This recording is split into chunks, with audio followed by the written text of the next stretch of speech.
This is QTV News. I am Ansumana Isonyasi and thanks for joining us. Coming up, as journalists continue to testify, the TRRC hears more revelations of the hazards of simply doing their jobs.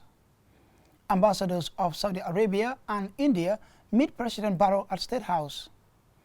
After weeks of negative headlines, representatives from Sarahule villages have met to find a way to deal with the challenges they face. Some at the meeting wanted their culture to remain unchanged, while others call for an end to aspects of their culture they say have no place in a modern, inclusive and pluralist country. The Gambia Youth Chamber of Commerce has held its second expo. This year's event targeted the areas of agribusiness and tourism. For more on these and other stories coming up, stay tuned.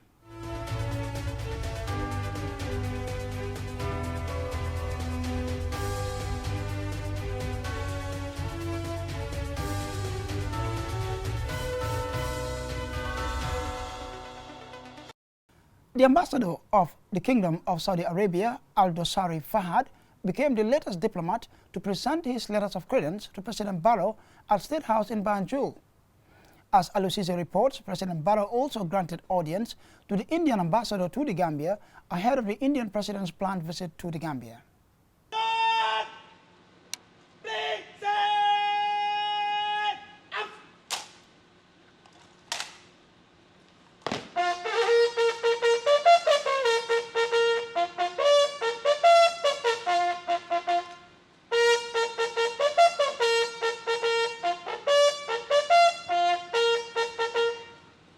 Saudi Arabia is seen as one of the key allies of President Barrow's government.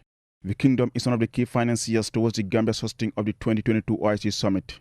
2 months ago, the Saudi Fund for Development signed a $92 million financial support package targeting key infrastructural projects. Speaking to the State House press corps shortly after meeting President Barrow, Ambassador Fahad expressed his government's willingness to support the Gambia, described the relationship between the two countries as a historic one. Our vision to strengthen the relation and to develop the relation and to cooperate with our friend, our brothers in and Gambia, to see the relation in the level which is we are looking for in our vision, to see really the relation in many channels, in development channels, in organization channels, and it is not a strange. We have now a relation long time ago. It's a historic. It is not from moment to moment. This is a continuously relation, and we are going to continue supporting, standing with our people, and also to look for how really to develop the relation between our two countries. In a separate engagement at the presidency, audience was granted to the Dakar-based Indian ambassador to the Gambia, Rajiv Kumar. This meeting comes as the Indian President Ram Nath Kovind prepares to visit the Gambia at the end of this month. The Gambia hosts a sizable Indian community, many of whom are engaged into business. In another close link, many Gambians are undergoing studies in India. In addition, both are members of the Commonwealth. Today I met the President, His Excellency Adama Barrow, because my President is going to visit Banjul on 31st of July, and this meeting with His Excellency Adama Barrow was to convey my President's compliments to him for accepting to receive him here in Banjul, and also, asking him to come and visit this beautiful country, the smiling country of the West Africa. Relations, as far as bilateral relations are concerned, the commercial relations are really good. If you look at the trade between the two countries, it's close to $190 million annually. And the other things that, we have presence of many Indian companies here. The National Assembly was constructed by Sapurji Palonji, Shapurji Palonji. I think you know that this company, with a line of credit from the Exim Bank of India. We have other LOC projects where Exim Bank of India provides concessional loans to the government of the Gambia. This will be the first visit by an Indian president to this part of the world, and both leaders are expected to use the visit to further boost the bilateral ties between Banjul and New Delhi. Reporting for QTV News, I am Aliou Cissé. Gambian journalists continue to testify before the Truth, Reconciliation and Reparations Commission. Veteran journalist and former Information Minister Demba Ali Jawo concluded his testimony, followed by newspaper distributor turned journalist Abubakar Sedikan, who revealed his ordeal to the commissioners as a journalist working under the Jammeh regime. Babukar C has more. Continuing his testimony before commissioners at the Truth, Reconciliation and Reparations Commission, former senior journalist and information minister Demba Ali Jawo said the honeymoon between journalists and the AFPRC junta didn't last long, and that the marriage started deteriorating when the Newspaper Act was amended and made more rigid, resulting in the arrest of Halifa Sallah and Sidia Jatta of the Foroyaa newspaper. The first journalists to get into trouble with that decree were the people at Foroyaa. Then Halifa Sallah and Sidia Jatta got arrested because there was this decree banning, the media from it was banning political activities, and then and kind of restricting the media as to the coverage of political activities. But these people defied that, and they went and published the Foroyaa, and they were then arrested and eventually charged and taken to court because of that decree, violating that decree. On the killing of Deda Haidara, Jawo recalled that journalists felt intimidated and feared for their lives, as it sent a signal to all that the regime at the time could go to any length to silence journalists they felt were not on their side. It had a very negative impact on, on the morale of journalists in this country. After Deda was killed, it became quite obvious that these people were prepared to go to any extent to silence us. So, we had to employ certain survival tactics.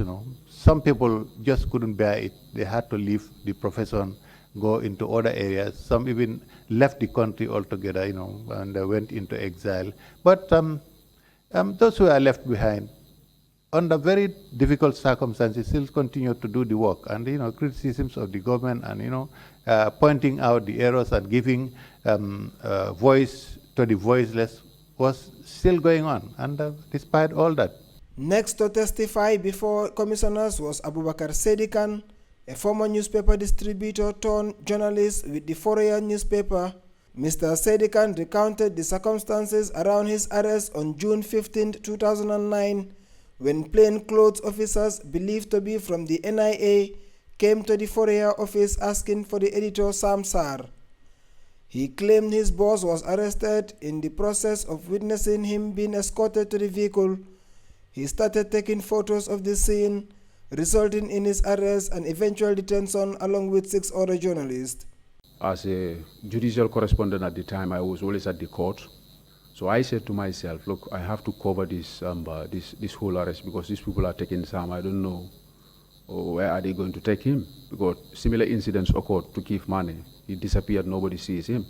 So I start sending photos, shooting them. I have taken photos. So they could have not noticed when I was taking my photos, but because of the flash of my camera was on, so when I flashed, they saw the flash and they just came on me and asked me as to why I should take those photos. I said, you are arresting my editor, my managing editor. So I am a journalist working for this paper, a freelance journalist. I want to document the arrest and then write the story so that it can be published tomorrow. So Mr. Tamba just grabbed my camera and then seized it and then just hold on to my shirt and asked me to get into the car.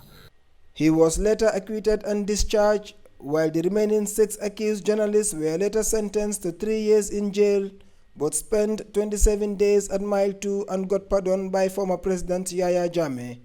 He continued his testimony on other incidents that took place in February 2009, when he was asked to investigate all men and women arrested and accused of witchcraft, an incident in which Halifa Sallah was arrested for interviewing those accused. On this occasion, you went with Mr. Halifa Sallah? Yeah. And you heard testimonies of these victims of the witch hunt incident. Mm. Then you returned to your offices? Yeah, for the first day. The first time? Yeah. So the following day, we were back. But this time around, Khalifa had the intention to document the testimony of the victims in Makumbaya. So he decided to go with a video camera and then speak to the victims, and then they will give the testimony on video. According to Khalifa, the plan was to send this video to ECOWAS, to the international institutions, at least to let them know the height of human rights violation that Jammeh was doing to his people. I got word that Khalifa is arrested, taken to Banjulundim police station, where he spent some days. The turning point of his work in the country as a journalist came in 2012 when the president gave orders for the execution of the infamous Mile 2 inmates. He saw that as a gross human rights violation and decided to write a letter to the Inspector General of Police seeking a permit to stage a peaceful protest in condemnation of the execution. I was at the school. I received a call that I should go back to the police headquarters and then receive the permit, that it is ready. But the way the man was speaking to me, he's a senior police officer, I knew my instinct was telling me that these people they are about to arrest you. Yes, because he was in a haste. Try and come back, even if you can take a town trip, just for us, your permit is ready. So I knew that they were told to arrest us. So I called Babukar and told Babukar, these people are calling me, where can we meet? Babukar said, look, if we can have the courage to go and apply for a permit, so we should have the courage to go and then pick the permit. Whatever happens, happens. Sedikan was later released but didn't spend much time in the country. After receiving a death threat email, he decided to leave the country. Life in exile for Sedikan was not as rosy as he expected, as he was once accused of being a spy for Yahya Jammeh while in Senegal, which resulted in his arrest and imprisonment there, where he was placed in the same cell with suspected Boko Haram insurgents. Babukar Si, QTV News. Meanwhile, the Gambia Youth Chamber of Commerce, the umbrella body for entrepreneurship, launched its second edition of the National Youth Agribusiness and Tourism Expo. QTV's Mamjaras ECC tells us more. The Youth Chamber of Commerce aims to create market space by organizing national and regional exhibition, training and other activities, targeting marginalized young people to get to them the assistance they need to become successful entrepreneurs. Lamin Dabo, Executive Council of National Youth Chamber, spoke about the establishment of GYCC. I will always say that the Youth Chamber of Commerce is one of the success stories of the Gambia National Youth Council. When we decided that we will form or establish the Youth Chamber of Commerce, we had high hopes that it's going to continue to serve as a platform, self-sustaining platform that will advocate on behalf of young businesses. And we had not been mistaken with this action. Today, you had not already proven all of us right, but you continue to be a pace setter in this drive.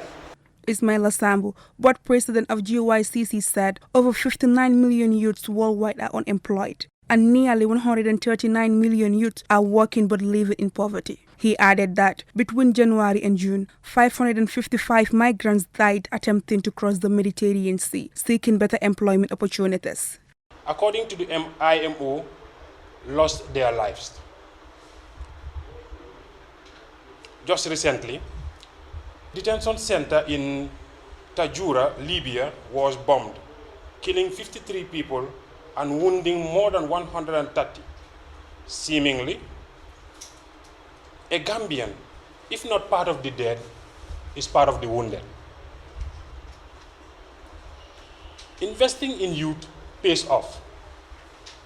However, GYCC is continuously working to build evidence around what works in youth employment, which is creating employment and employability.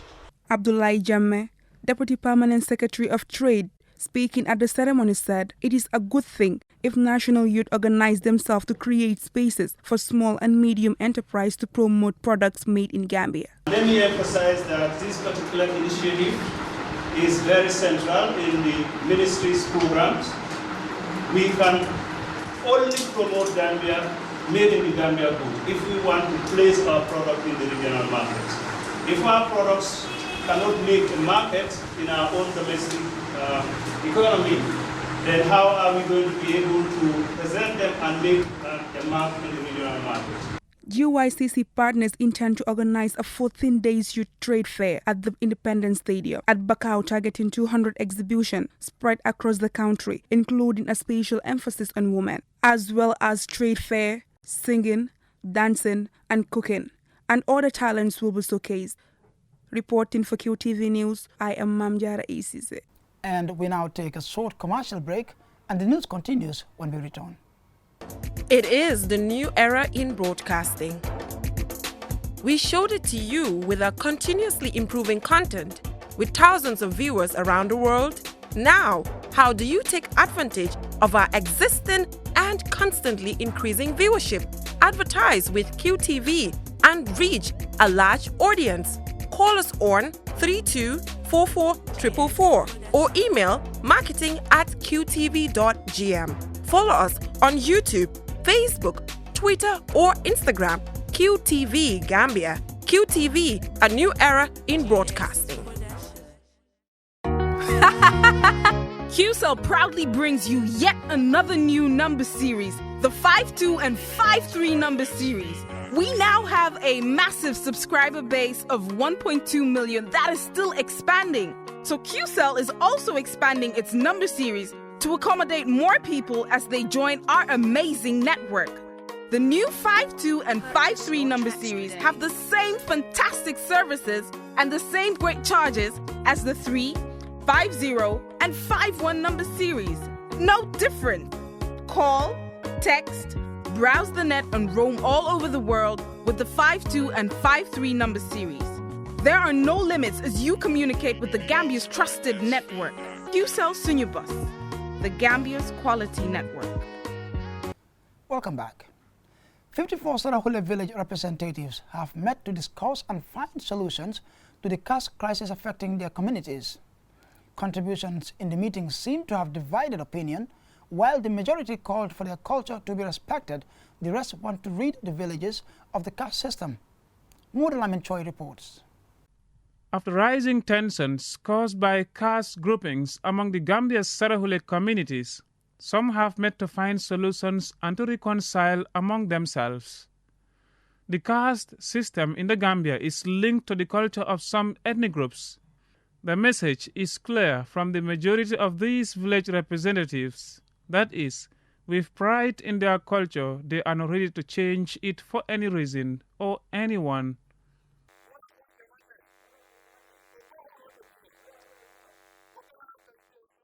We have to let people know that we own our villages and that our culture guides our actions.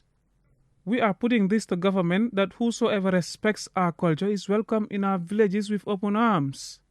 But whosoever goes against it, he or she should leave our villages in peace, because peace is what we want. There is caste labeling in some Sarahule villages. One sector claimed to be the nobles, while others are associated with slaves. Gambian society was characterized by this system during pre-colonial times. Although it might be fading among some ethnic groups, others are reluctant to abandon what they call their culture. Representatives at this meeting say they don't call one another slaves, but describing what belongs to another group as a slave property cannot be stopped. There are divided opinions on the way forward, and this man describes caste classification as a disturbance and calls out for peace in their communities.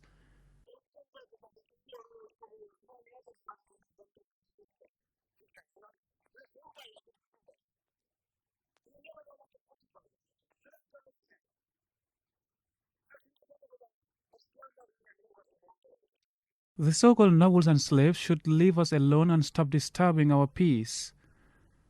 Nobody is afraid to fight, but fighting has nothing to do with Islam. The villages facing caste conflicts are the cause of their own problems. They should sit together and find solutions. Tensions from these disputes can have grave consequences. In November last year, a violent caste fight between two men left one dead at Garawal village in the Upper River region. Mohamed Lamin Choi, QTV News. Rose Astu Primary School has held its annual end-of-term cultural event. The event brings together and teaches students their tradition and cultural values. QTV's Ajibintu Drame was at the event and Sina reports.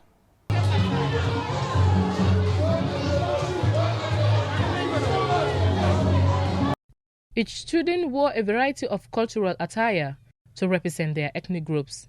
The outfits on display included colorful beads, beautiful woven wrappers, gram buba, nice hair ties, as well as well-tailored haftan worn by the boys. The Gambia has a diverse culture with 8 main ethnic groups. The drive behind this vibrant event stems from a belief that teaching students each other's norms, tradition, and cultural qualities can bring everyone together and also portray the uniqueness of the Gambia, emphasizing that everyone is the same, no matter our different cultural backgrounds. Different cultural music and dances kick-started the festivities.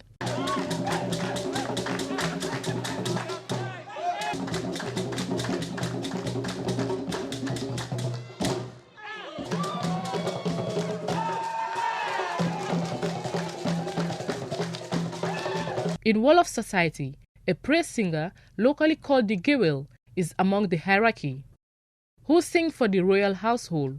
Their musical instruments are the drum and tama, and this aspect of the culture and tradition was portrayed in the activities.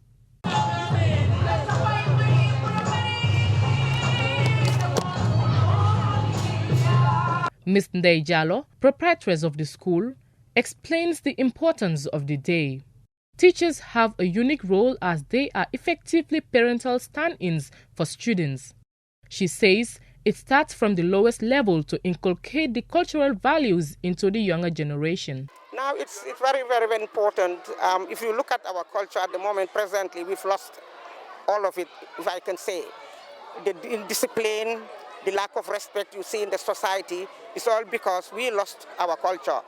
Every culture appreciate respect, they appreciate and they teach their families how to behave in public, what to say, when to say it, how to say it, you know, but we've lost all that because we emulate other cultures that is not our culture, and that is affecting our society seriously. This is why, for that very reason, apart from this day, we integrate culture in all that we teach the children, so that at least they will grow up to be very responsible and respectful citizens in the society in the future. I know personally that most of us parents, because of the responsibilities, the errands we run in the day, we have very limited time with our children at home. When you wake up in the morning, you are rushing. You don't even have the time to teach the children to pray. You don't even have the time to teach the children to come and knock your door and say Assalamu alaikum. And we've lost all that. Sheikh Tijan Wada, a father, expressing his feelings, says other schools should emulate this and teach children their culture, as it is fading away nowadays. I would like the schools to introduce these things to their curriculums as well. Maybe they can have a culture day every end of term. At least the kids, bring them all together. They can learn different cultures from each other. Maybe they can have these dramas in the local languages so that the kids can also know the other languages apart from the official language of English. Students also spoke about their feelings about the day's activities and the importance of the occasion for them. It's like learning how people, it's joining other people together from different tribes. As you know, sometimes people will complain because they have different beliefs depending on where they come from. People will start saying that this is bad, this is bad. Like, if people can just come together and have one belief, it will be better for the whole world. And this day very important to me because I will dress into my cultural clothes and come to school and do certain activities. The day ends with each child bringing their traditional dishes to share. Ajibintu Drame, QTV News. And before we end this bulletin of the news, let's take a quick look at our main stories. The ambassador of the Kingdom of Saudi Arabia, Al-Dosari Fahad, became the latest diplomat to present his letters of credence to President Barrow at State House in Banjul. President Barrow also granted audience to the Indian ambassador to the Gambia ahead of the Indian president's planned visit to Gambia. Gambian journalists continue to testify before the Truth, Reconciliation and Reparations Commission. Veteran journalist and former Information Minister Demba Ali Jawa concluded his testimony, followed by newspaper distributor turned journalist Abubakar Sedikan, who revealed his ordeal to the commissioners as a journalist working under the Jammeh regime. After weeks of negative headlines, representatives from Sarhule villages have met to find a way to deal with the challenges they face. Some at the meeting wanted their culture to remain unchanged, while others called for an end to aspects of their culture they say have no place in a modern, inclusive, and pluralist country. That's all we have for you in this bulletin. Stay tuned and enjoy the rest of our programs. Until then, on behalf of the entire production team, thanks for watching.